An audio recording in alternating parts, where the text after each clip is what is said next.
بلدوين سدح دلنيرا oo ku eedeysneed dil iyo kufsi ayay sheegeen ciidamada booliiska inay gacanta ku soo dhigeen eedeysanayaashaas oo ku eedeysnaa qodobka 398 waxaana magaalada Beledweyne maanta ka dhacay mudaharaad looga soo horjeedo kufsigaas loo geystay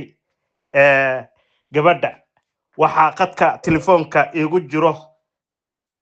Dictorisa Jamaad Xuseen Dictorisa ku soo dhawow Radio Halgan waa ku dhawahay Radio Halgan waa idinkaga mahadcelinayaa waqtiga ay hurteen inta markaa oo taga mahadcelinta waxaan salaamayaa Soomaali Maxamed iyo amaan bulshada gobolka Hiiraan si qaas waxaan waraysigaygan aan ku wajahayaa dhacdada foosho xun ee ka dhacday magaalada Beledweyne waxaan codsanayaa aniga oo shakhsi degan magaalada Beledweyne oo hooyo ah in sharciga diinta islaamka wuxuu qabo nimanka falkaas geystay la mariyo qodobka koobaad qodobka labaad oo aan ka hadli rabo Radio Halgan waxaan la hadlayaa si qaas beesha Xawaale Maxamed oo dagaal saddex geesood ah ayaa idinku socdo inta idin muuqata kaliya ma aha dagaalka idinku socdo mid siyaasadeed ah idinku socdo mid guul darro oo geesinimadiinii la quuri waaya idinku socdo mid dhaqankiinii la suulinayo iyo sharafta iyo karaamada Soomaali ku laheedeen ayaa idinku socdo waxaan la hadli rabaa culamaa udiinka beesha Xawaale Maxamed maanta waa leedin baahan yahay banaanka soo istaaga dhacdooyinka foosho xun ee gobolka Hiiraan ka socda ama qaasatan magaalada Beledweyne ina ka dhiibisana loo baahan yahay qodobka labaad waxaan la hadlayaa macawisleyda kartida badan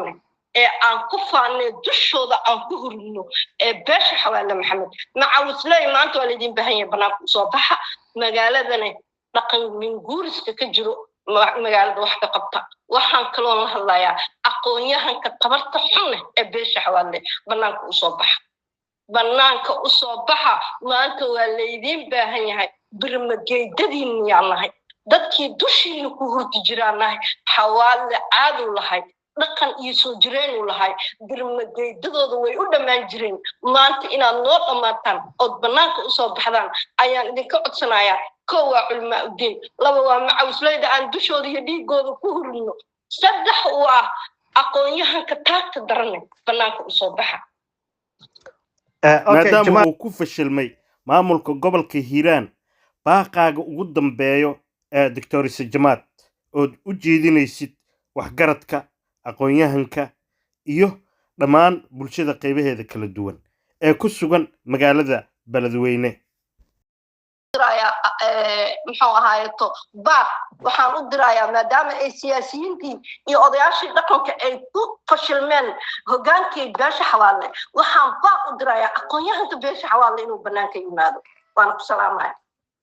adiga mudan taasi waxay ahaaday Dictorisa Jamaad oo nooga warbixinaysay mudaharaad maanta ka dhacay magaalada Beledweyne intaan waraysi la mid ah aan ku kulmi doono waa baxda Radio Halgan oo idile nabadgelyo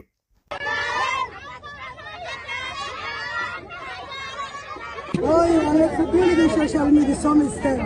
وحنا بهالناي إذا هيك أنا وين ولا اللي دبرنا. صحوا. إذا تقدر نقول السبت على الشعب كلها قبلها كل سنة. أمريكا كبر عوار. أمريكا يلا وقت بنا البلد وين. إذا هيك إذا كانت نقول سنة فبنا لودنا. إذا هيك إذا بريد مريم. تيك توك. هذه وين. تيك توك الفاتحة. سنة على الشعب كلها. وحنا شاهدنا.